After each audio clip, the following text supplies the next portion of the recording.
Ladies and gentlemen, welcome to a special episode of the Corcoran Cap. Now, before I get into it, yes, I'm in my hotel in New York City. Yes, there's music blasting in the background. Yes, my audio sounds bad. I forgot my mic back in Syracuse. But you know what? The show must go on. We got to do it. I'm going to talk a bit quieter because there's other people in the room. But anyways, I'm your host, Sam Corcoran. To my right, Rohit Kannan. Rohit, free agency. Tampering period starts tomorrow. We've done the offensive players. Now it's time to talk about the defensive players. How you feeling about that? Honestly excited because, there's going to be a lot of moving on this defense. There may be some guys we bring back, some guys we might not bring back. And there's some interesting free agents out here this year, especially with some moves that teams in the divisions have made. Yeah, definitely. There's been a lot going on recently, especially in our division. You saw the Seahawks release Bobby Wagner. You know we're going to talk about that. The Seahawks have been trading. They traded Russell Wilson. The Cardinals re-signed Zach Ertz today, which kind of went under the radar. Tom Brady is also back. Hello, that's huge. So we have a ton to talk about, and we're going to break it down to you all here right now, right here, right now. Let's do it. And let's start with the defensive end. Let's go from front to back on the defensive side of the football. So let's start with edge. And let's just talk about, first of all, let's talk about all our defensive linemen free agents, I think. And so there are a few of them. We got DJ Jones, Maurice Hurst, Arden Keith, Jordan Willis, Kentavious Street, and Kevin Givens. Rohit, out of all those guys, who do you think the 49ers should re-sign? And who do you think we should let go? Honestly, at the top of my head, DJ Jones is an absolute must re-sign. He is big, he is physical, he is strong. He is an excellent nose tackle, especially for our scheme. His ability to plug gaps alongside Armstead frees up our edge rushers, which is why Arden Keith and Nick Bosa have had the productive seasons we've had. And that's a perfect segue into Arden Keith. I'd like to bring him back, but he's had a solid season, which may amp up his price. And there are bigger names in free agency that would potentially be tempting to bring in. So I think if we can get him relatively cheap, I'd be open to bringing him back. I think the other guys are kind of expendable. So DJ Jones is a must bring back, and then Arden Keith I'd love to have him back at the right price. 100%. And I'm totally agree with you that DJ Jones is a guy you have to bring back. And as we'll see down the line, this defensive tackle free agency class is not very deep this year. You don't have many guys, and we'll talk about that later. Arden Keith, I think it all depends on the money situation. There's other guys you can pay more for. If you can't get those guys, Arden Keith, he could be a lot of money. I don't really know what his market is. It could be all over the place. But considering he finished the season on a very strong note, he should be around the $10 million range, which for a guy like him is a lot. You can get a guy for a bit more expensive or a bit cheaper who can play the same level that Arden Keith does. So the Niners are always good with their diamond in the rough guys. We're going to talk about some guys who can be that diamond in the rough guy this year. Other than that, I think you keep one of Kentavious Street and one of Jordan Willis, have some familiarity in the system, and one of Kevin Givens / Maurice Hurst. Other than that, I think you can let the other two guys go. We have a deep defensive line. We've always had that. Chris Kasarik is always good with managing and mitigating that. So overall, I definitely think that we can make some moves. We can lose some guys. We can gain some guys. And overall, this defensive line will be stacked next year once again. Yeah. I have no worries about the defensive line performing as they should. It's just about who's going to be wearing the uniform. Exactly. That's all that really matters. And speaking of guys who could possibly wear the uniform, let's talk about edge. And I think this in cornerback. We'll talk about cornerback later, but focusing on edge, this is one of the positions where the 49ers can make a very big splash in free agency, and they should be able to find another diamond in the rough guy as well. They've been able to do that in the past, and I'm going to talk about the one guy who I think could be a diamond in the rough guy, but it's a bit of a reach for him. We'll talk about him later. I also want to say before we talk about them, I would not be surprised if the 49ers do release Samson Ebukam. They save $6.5 million or something around there in cap if they release him, so I would not be surprised if they let him walk and you sign a guy for a bit cheaper who could work out a bit more. And frankly, Ebukam was underwhelming. I loved the signing before the 2021 season, but he just underperformed. He did, yeah. It was just kind of underperforming for Samson Ebukam. I mean, solid guy, but it seems like he's underperforming. He did well. I thought everyone was saying he's going to be doing better in a 4-3 system rather than a 3-4 system, which the Rams were misusing him.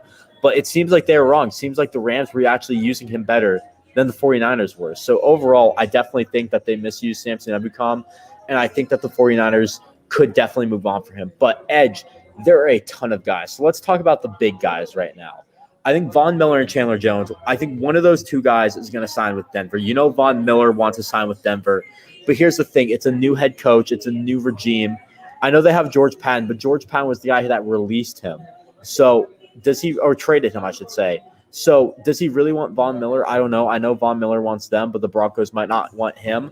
I do hear that they're very interested in Chandler Jones, and they're going to make a big push for Chandler Jones to come to Denver, help out Russell Wilson and his new squad, lead that defense to one of the best defenses in football probably yet again. So I think one of those two guys will probably go to the Denver Broncos. But other than that, you're going to have one guy up for grabs. I would happily take one of those guys. Another guy I want to bring up is Hassan Reddick.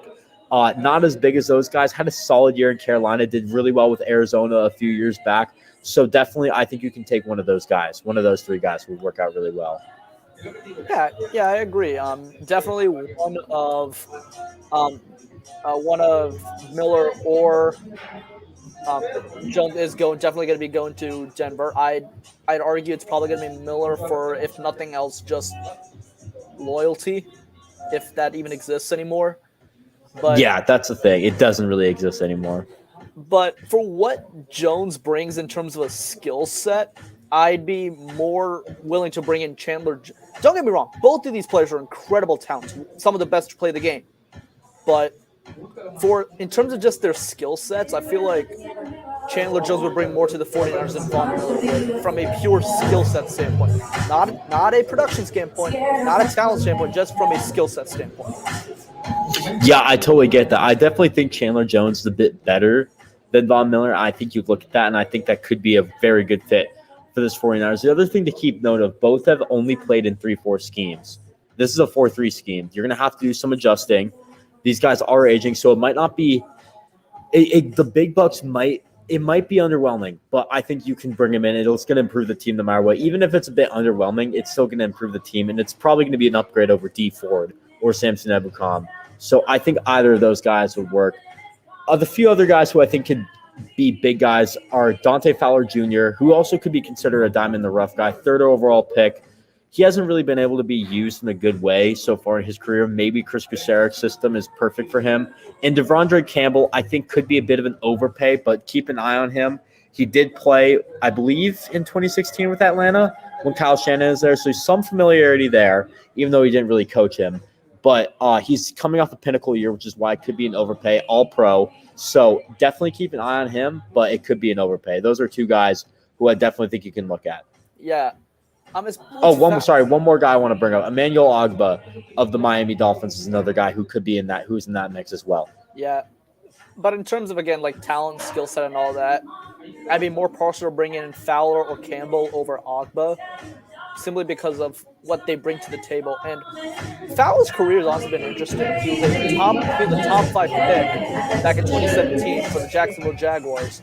In 2018, he gets traded to the Los Angeles Rams.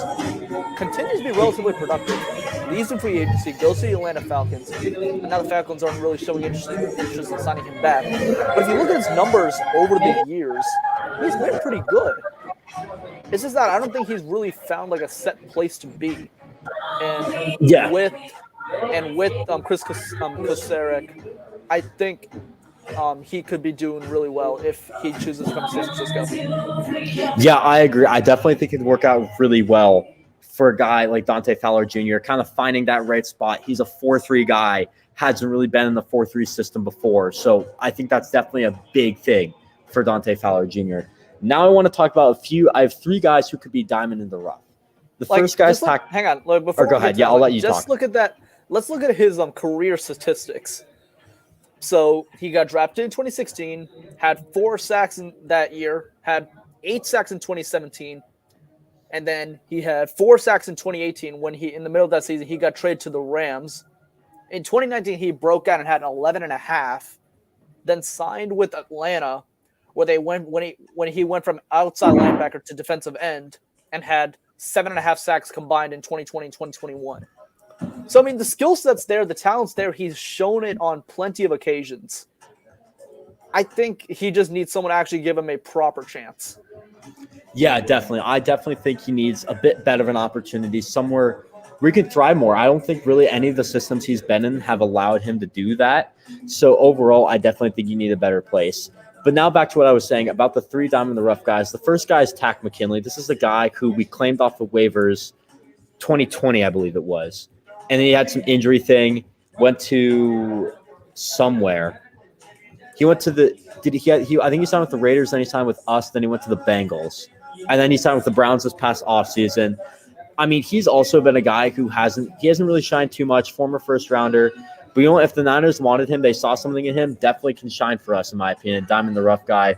The second guy, Derek Barnett of the Eagles. I think he's a bit more proven than the other guys, but definitely a guy who's a bit under the radar in this class, in my opinion. The Niners could easily swoop him up, grab him, and make him that guy, the next Arden Keith, the next Kerry Hyder.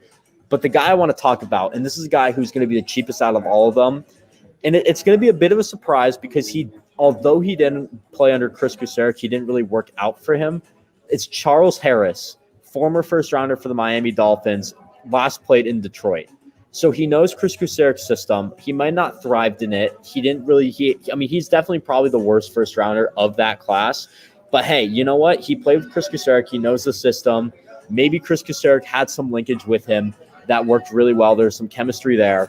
And overall, maybe he can come to the 49ers, prove why he was a first rounder. I think that could be a great diamond in the rough guy. Not to mention that Anthony Lynn was familiar with him being the offensive coordinator in Detroit. So there's some familiarity, I should say, with the San Francisco 49ers and Charles Harris. So that's a guy I want everybody to keep an eye on, because I would not be surprised if they use him for the diamond in the rough guy or just a depth piece. I think he would be a great piece to add for this team. And you shouldn't expect too much of him. I know diamond in the rough it's a pretty big label for a guy who really has not proven anything in his career.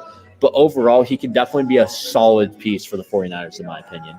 Yeah, and it's actually kind of interesting how a lot of these players that we've mentioned so far are from either the 2016 or 2017 draft class.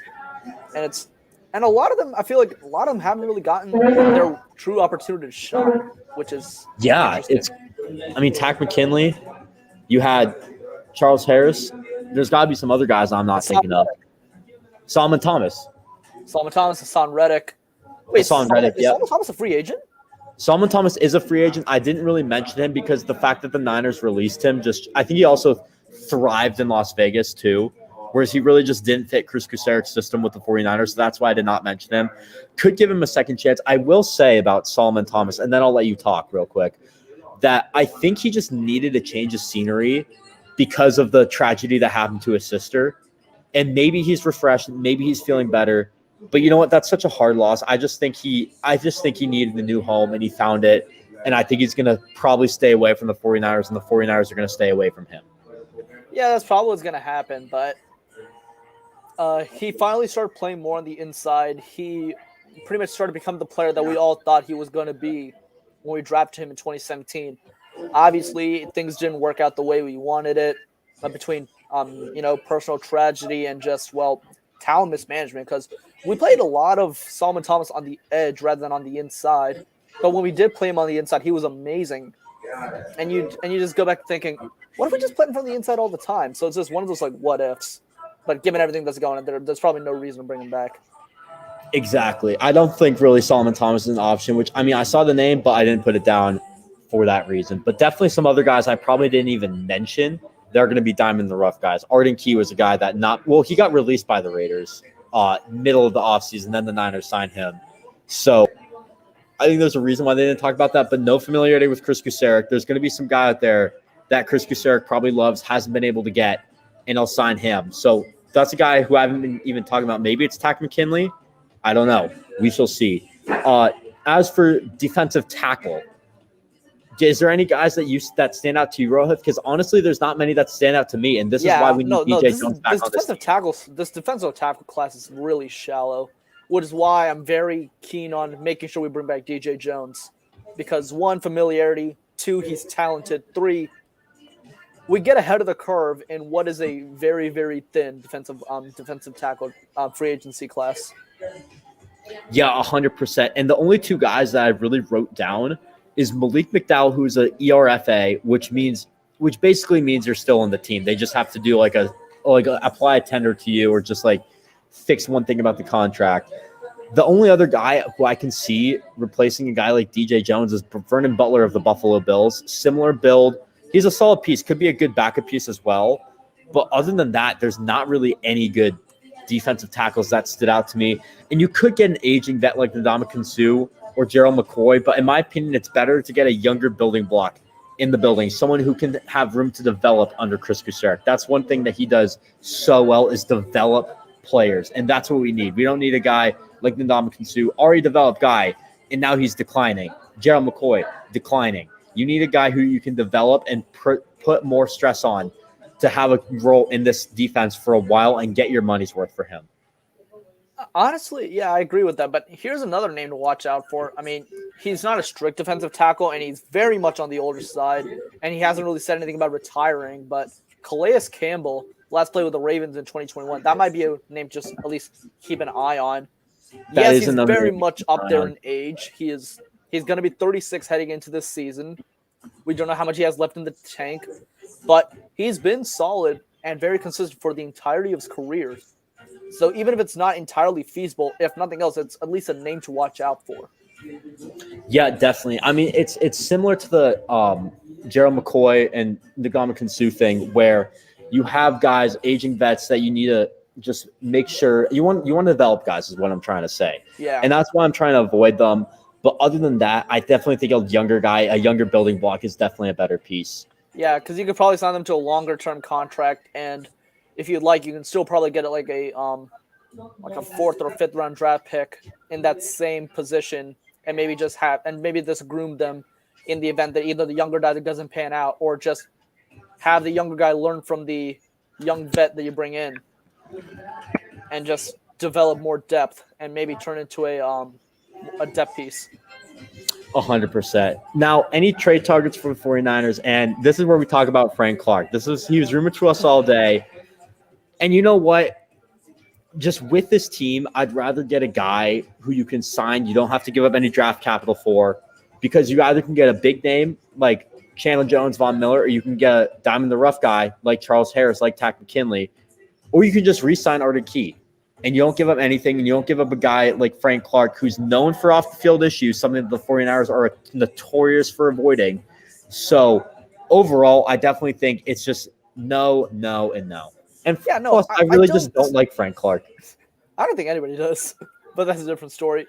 But what doesn't make sense to me is, why would the 49ers want to do this in the first place? Given his ongoing legal issues, if anything, it feels like the Chiefs are going to release him outright, incur whatever dead cap they need to, and then move on. So he'd become a free agent anyway. And if we had actually shown interest in him, if we were actually going to show interest in him, we can just sign him as a free agent the moment he gets released. I don't know why we would do that. I don't think the Niners would actually want to pursue him for, well, obviously the off-field issues, but he's also been underwhelming in general for the past 2 years. He broke out in 2019 after getting traded from Seattle to Kansas City, but last few years have been underwhelming. Yeah, definitely an underwhelming year, and that's never really a good sign to trade for a guy who has a massive contract, and 2, you're probably going to have to give up a decent amount of capital for him after a down year.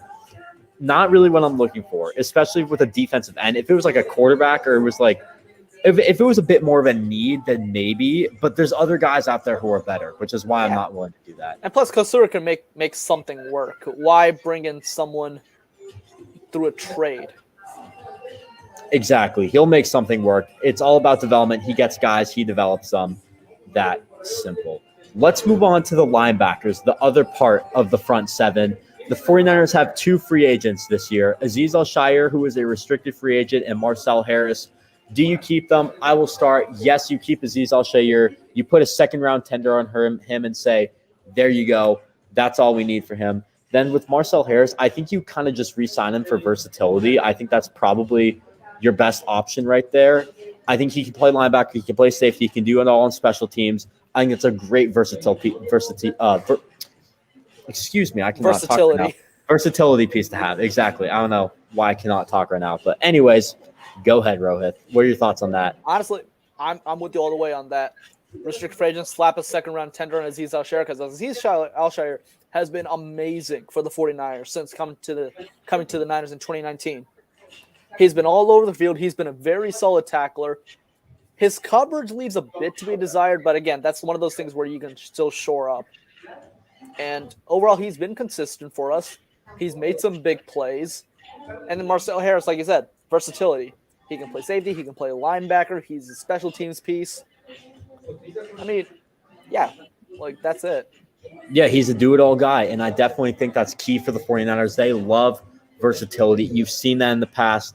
I mean, especially on offense. On defense, too. People don't give them enough credit for that. You see guys who play defensive end go inside, play defensive tackle. Look at Eric Armstead. Look at Contavious Street. You see safeties move the linebacker. Look at Marcel Harris. You also see guys that can play slot corner and safety, do all that stuff. So it works out well for the 49ers with versatility, and that's why I think Marcel Harris is a good piece to have.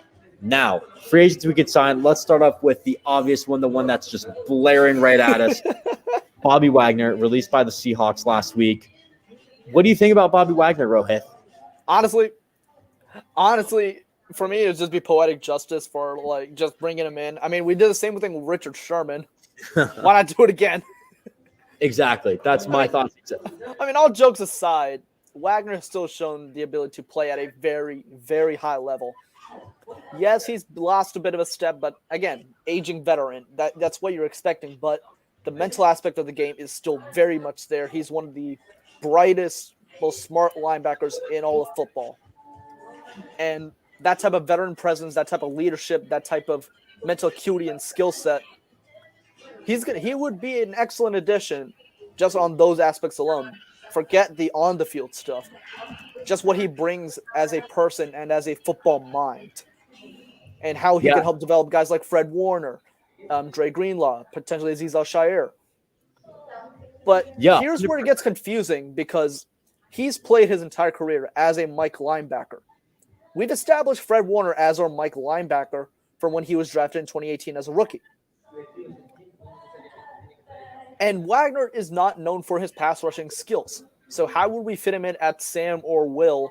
Or will we kind of hybridize a 4-3 and kind of just run two Mike linebackers and then a Will or a Sam, depending on the situation? Yeah, definitely. And I definitely think it's going to be interesting to see what they do with that. I think, again, versatility. They've been able to move some guys around. I know they've been kind of running a two linebacker set recently with 5 in the secondary with nickel back there and nickel set. So maybe you can work both of those guys there. You just have two linebackers, which I think works pretty well for the 49ers. But overall, I think Bobby Wagner would just be a phenomenal addition to this team. Imagine you have a linebacking core with Fred Warner, Bobby Wagner, Azeez Al-Shaair. That's going to be a killer trio right there. Yeah. And honestly, I want to go back to your point of that the 5 DB defense. Honestly, that makes it even more interesting because, I mean, one of our linebackers was a former safety in college turned linebacker. We have one of the best coverage linebackers in football. Mm-hmm. Bobby Wagner is known for his coverage skills. He's been one of the best coverage linebackers in football from the moment he was drafted in 2012. So if we kind of go with that nickelback set, we're not going to give up anything over the middle between Warner and Wagner. And if you need them to tail guys, they can and will tail guys. Yeah, 100%. I think that's it's exactly what they want to do for the 49ers. And I think it would just be two guys with very similar play styles.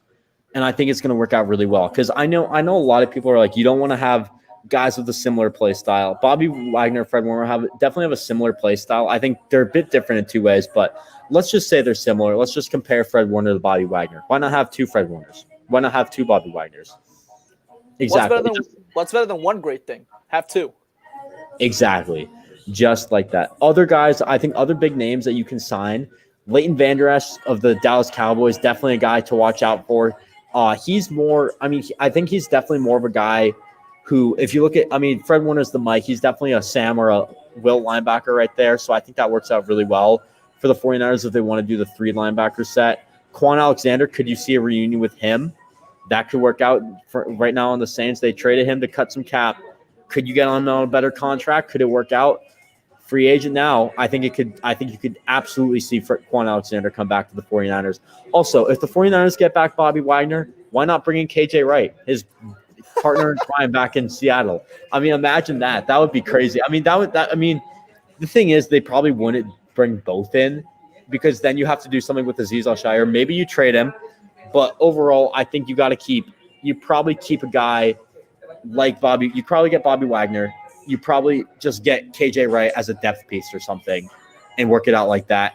Other guys I want to bring up, Jordan Hicks of the Arizona Cardinals and Joe Walker of the Arizona Cardinals. Joe Walker was with the 49ers last year, got cut in training camp. Might as well just see if you can touch on him again, see what's up with him.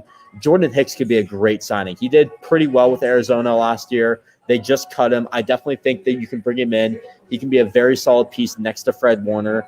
And the last guy, shout out to Syracuse University, Zaire Franklin of the Indianapolis Colts. He's again, kind of in the Will or the Sam position. He's a great player on special teams as well. You could definitely see the 49ers sign if they want a special team piece. I mean, when it comes to at least Leighton Vander Esch and Quan Alexander, it's enticing, but one thing that turns me away from both of them is the injury history.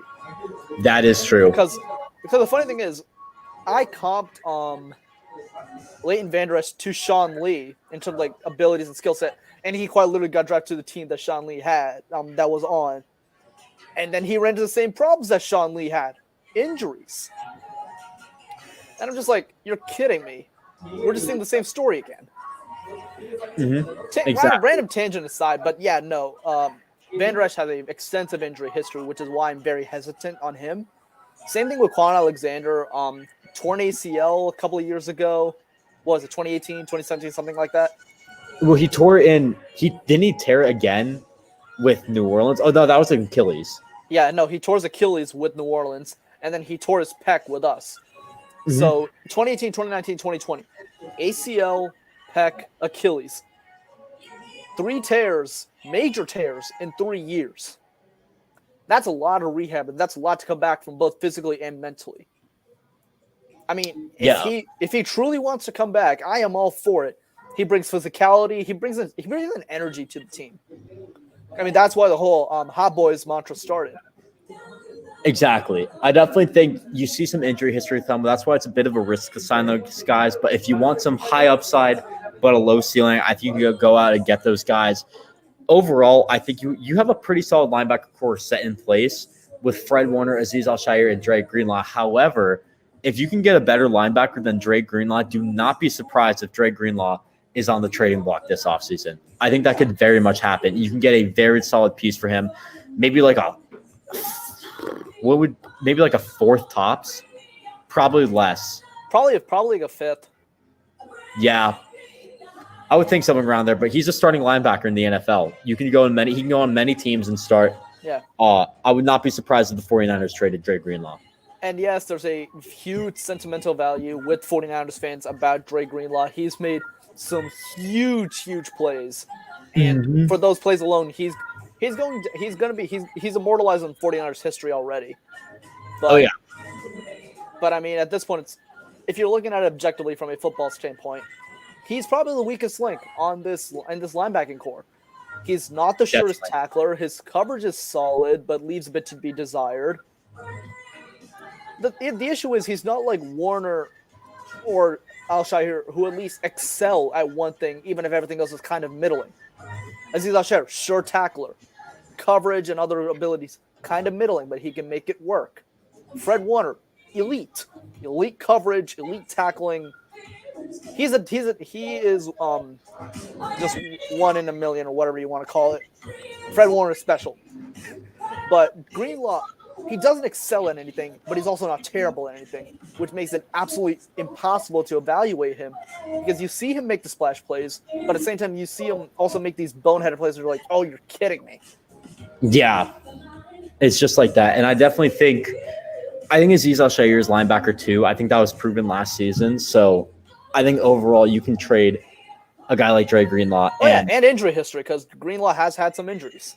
Exactly. Injury history. Injuries have killed the Niners recently. And if you can get the injury history off your team, it can work out really well. I mean, obviously you need a guy let's take Deebo Samuel, for example. 2020 injury prone, 2021 ball out. You can take some risks on the injury history. But yeah, I think overall, if there's a guy who has a ton of injury history, you kind of want to stay back from them. And I definitely agree with the Quan Alexander and Leighton Vander Esch's points that I would prefer not to sign them in that way. So I definitely think the linebackers, I think we're pretty set linebackers, definitely can make some improvement. We can also make improvement at running back. Sean Tucker, Syracuse University, let's go. We'll draft him in a few years. Don't worry. I got you. I'm gonna advocate the hell out of that, by the way. We need guys, 49ers fans, you guys are not aware of Sean Tucker tweets. Once that happens, it will take over 49ers Twitter. I guarantee it. It's the greatest thing that ever happens. That's like during Syracuse football season, that's all I look forward to. But anyways, that's besides the point. I just saw that comment, wanted to pull it up real quick.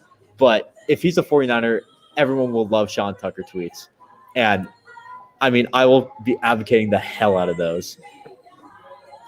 But, yeah, all right, moving on to the secondary. And here's where it gets fun.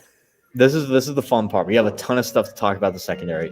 We have 4 free agents, Jason Verrett, Josh Norman, K'Waun Williams, Dante Johnson. We'll keep Dante Johnson because he's Dante Johnson.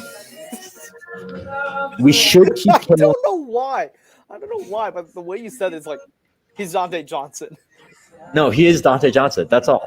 He's just like, he is the 49ers. He is the San Francisco 49ers. He's been here since the Harbaugh years, and that's actually weird to say. I personally believe that Dante Johnson is the face of the franchise at this point.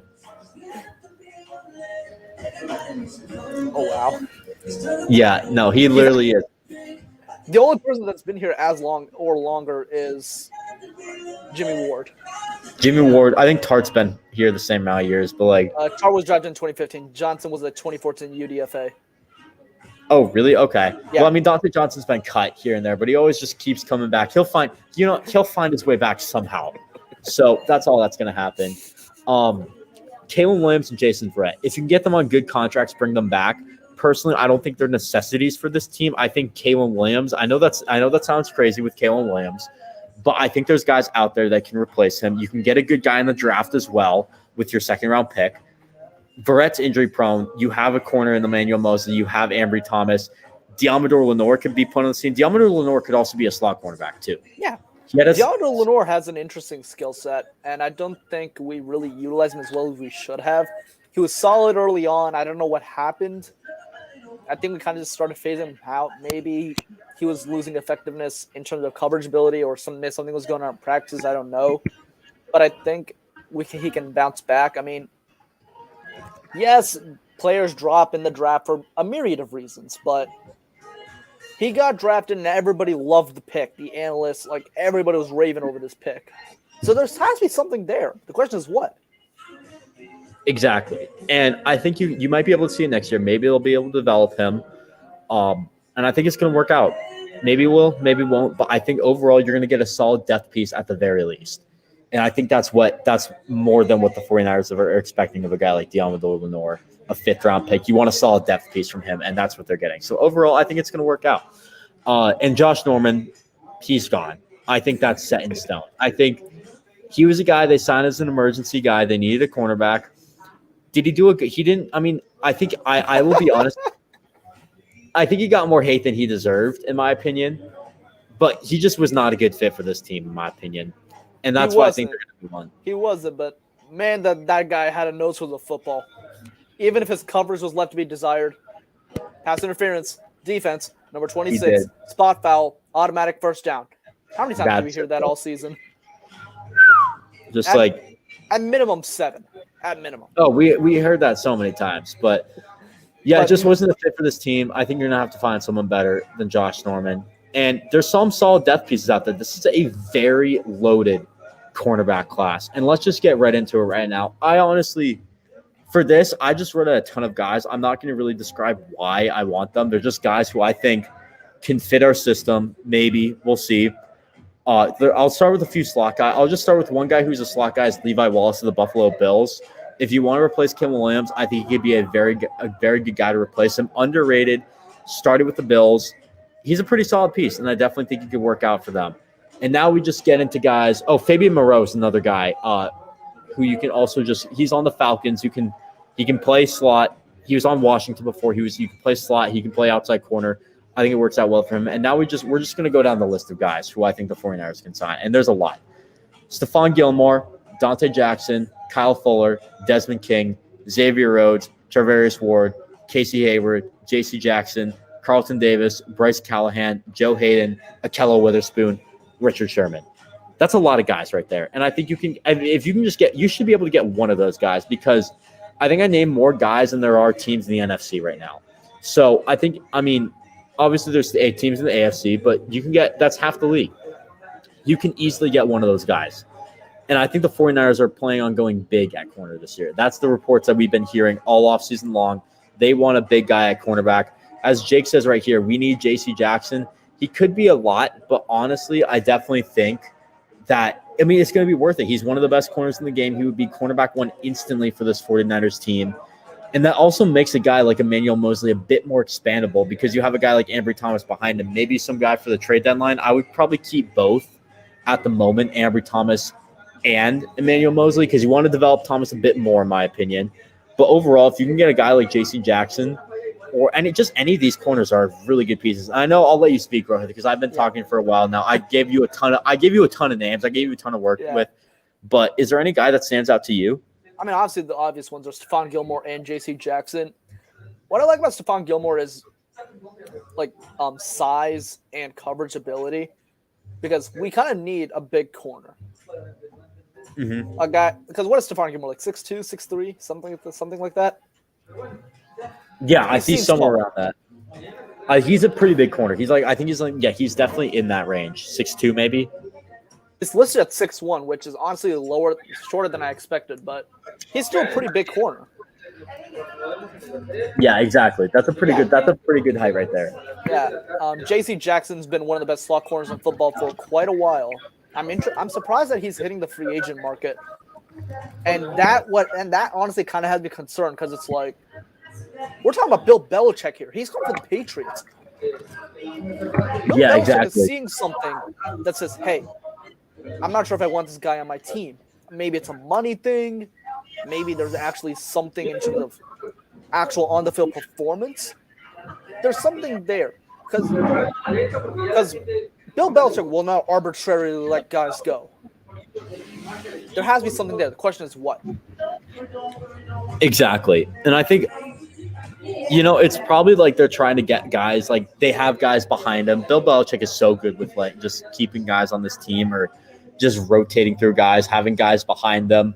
It's kind of ridiculous. And I definitely think there might be some guy behind J.C. Jackson, which is maybe why he wants to go. Maybe they want to move Kyle Duggar to the slot. Maybe there's another cornerback on the team I'm forgetting. Kyle Duggar's a safety, by the way. I don't know why I brought him up. But that could be why. But, he is the best cornerback on the market, in my opinion. Great slot. I think it could work out really well for the 49ers, especially if a guy like K'Waun Williams is leaving. I think that could be that's the best option you have right there. So, but at the same time, I probably could be overthinking it. Maybe the Pats are just trying to maintain their cap space to maybe improve their offense a bit, build around Mac Jones. So that could also be the case of why Jackson isn't returning to the Patriots. But it's still interesting how Belichick is voluntarily letting someone of his caliber enter the free agency market.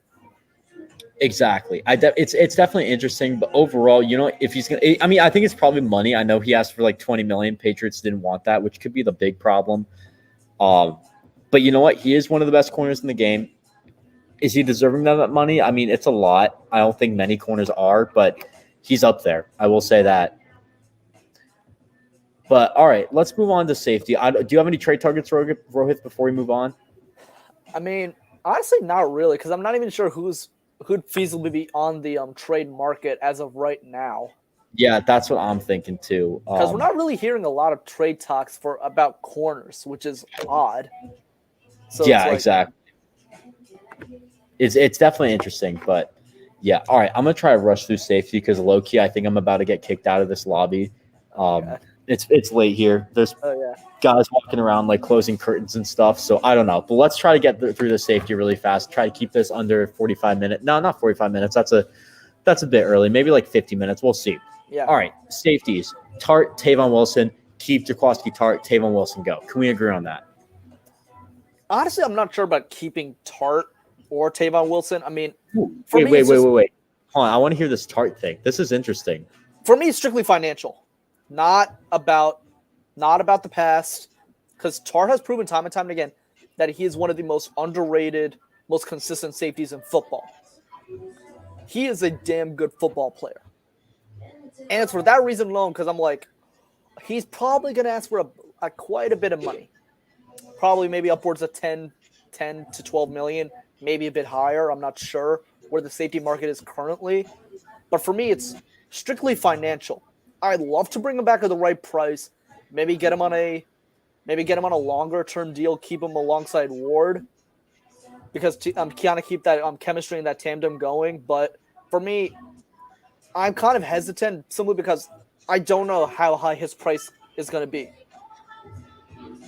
That's interesting. And I definitely think a lot of people aren't taking that into factor because everyone's like, you got to keep him no matter what. You got to keep him no matter what. But you have guys to extend like Debo and Bosa. You got to get DJ Jones back, who I think is probably a bit more important to this team. I know a lot of people are like, oh, the 49ers can work with any guy on the defensive line. I mean, I think DJ Jones is by far the best defensive tackle we have and by far the best one in this free agent class. And that's why I think it's going to work out really that well. alone is probably going to command some decent money. Exactly. And I definitely think you have Tart, but you also have Talanoa Hufanga behind him. And while he might not be 100% ready to start, he developed a lot last year, and maybe you can grow in that development because it's the offseason. He's going to develop a bit more. So overall, I think I would keep him, but if he leaves, I don't think it's as bad as DJ Jones leaving. I'll say that. DJ Jones is the top priority this offseason. Yeah, 100% agree. Yes, 100%. But yeah, all right. Other than that, Tavon Wilson, I definitely think. He kind of fell off throughout the year. I think he's gone.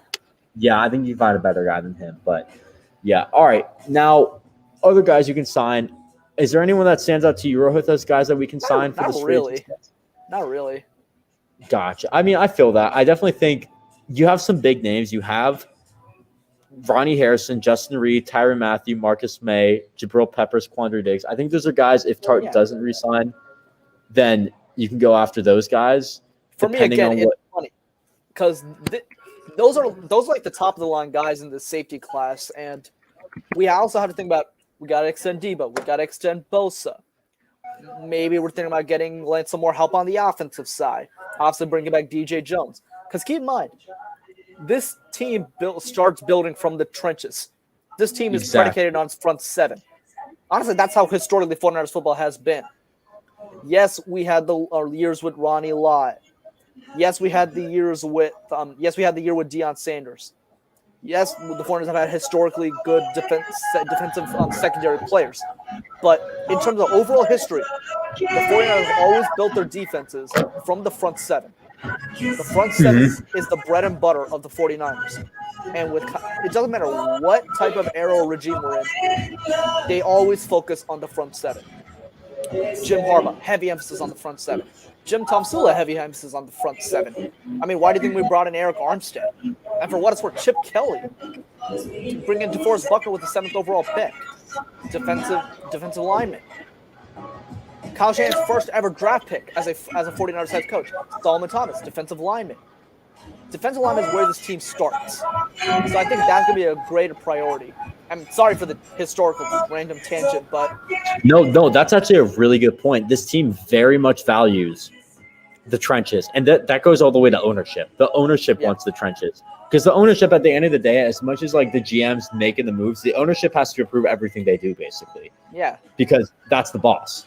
Yeah. So Jed York wants that. He wants to build from the trenches. That's been the 49er way for a while now. So I think that's a very good point that they're going to lock up DJ Jones. I'm very confident in that. As for Tart, I think it's all a money game. And I definitely think you can get one of those 6 guys. If you want a guy who even could just fill in the spot, maybe. I mean, I think Hufanga would probably start, but some aging depth pieces I think would work out really well. Kareem Jackson, Andrew Sendejo, Daniel Sorensen. I know Sorensen had a down year, which is why I think he's a good depth piece for this team. Probably pretty cheap. I think it will work out really well for the 49ers.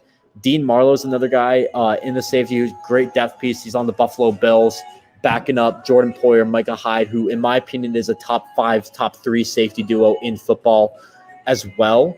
And then also, I mean, Am I willing to give DJ Reed another chance, man? I don't know. He played so horrible for us, but of course he went to Seattle and did so well. Maybe it's scheme, or maybe it's opportunity. We don't know. And honestly, in terms of safety, I'm kind of partial towards Tyrann Mathieu because he brings a lot of physicality to that safety position. Tart is one of the best tackling safeties in football. Let's be 100% clear. He's one of the best tacklers as a safety. He is very physical. He will get in your face and will put you on your ass. What does Tyrann Mathieu do? Get in your face, put you on your ass. From a physicality standpoint, I'd love to bring in Tyrann Mathieu for the right price, of course, because finance. But in terms of depth pieces, he'll probably, just want to say real quick, he'll probably go for more than Tart because he's Tyrann Mathieu, and that's a bigger name than Jaquiski Tart. A far bigger name. Yeah, and better player. Yeah, and honestly, in terms of depth pieces, I'm very for obvious reasons, I'm biased towards bringing Kareem Jackson in. Because if y'all don't already know, Bama guy right there. Alabama, so roll Tide. But so part of me wants Kareem Jackson for the sole purpose, for that purpose. But honestly, Kareem Jackson has been a very consistent player for his entire career, and if we can get him for the right price, not only is he a solid player, but he's also solid depth. Meaning we also don't have to stress about if one of our top line guys goes down. Because Kareem Jackson can play multiple positions. He's kind of shifted 100%. every now and again to different positions. So that's not something to be worried about. Yeah, absolutely. I definitely think – he definitely found this team. He could start. He's aging a little bit, but he can totally start. He could totally be a depth piece. I think if you sign him and Tart leaves, you're going to have a competition between him and Hufanga for that starting position. And I think that's going to work out really well. Get him on a 1-year deal, bring him in.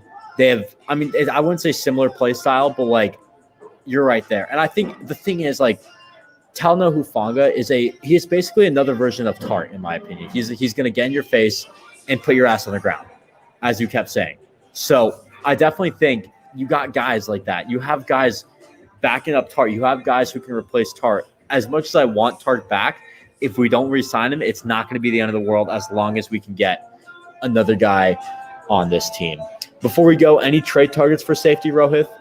Honestly, again, same thing with the corners. I'm not hearing a lot of names on the trade block, which is again surprising because normally you see quite a bit of DBs on the trade block, and if nothing else, they're usually depth pieces, but at least the names are there. For this year, we're not really seeing even the depth pieces names being thrown around in terms of trade talks. 100%. And I think I'll just bring up one guy who I doubt he gets traded. If he does, it's going to be for a lot. But it's a rebuilding team. It's a guy who is versatile. It's a guy who I think it would fit the system. It's a guy who my most viewed video ever on this channel is made after, Jamal Adams.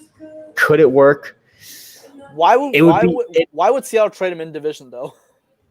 That just killed my point. Yep, you're right. I don't need to speak anymore about that. You're right about that. But anyways, that's going to be all. Actually, no, that actually gives you an interesting point because there's a certain guy that we have on the team that is yet to be traded, and it's constantly in trade talks. I don't think I have to say who it is. We all know who it is. Mm-hmm. But depending on what team gets him, and obviously there's competition now in terms of the trade market, but do you think there is an outside chance? Here's it. This is organizational malpractice if this team does this. I don't expect it to happen. But Jimmy Garoppolo and some sort of draft pick for Jeremy Chin in Carolina.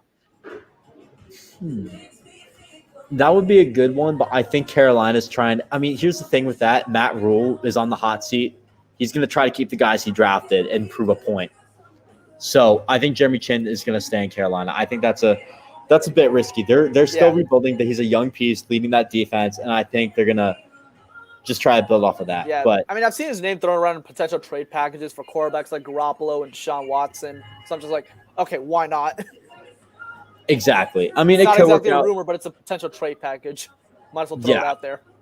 Exactly. But anyways, I think they want me out of this lounge, lobby, whatever it is, because they are blasting the music here. They see they're probably just watching this and they're like, oh, why are you doing this in our lobby?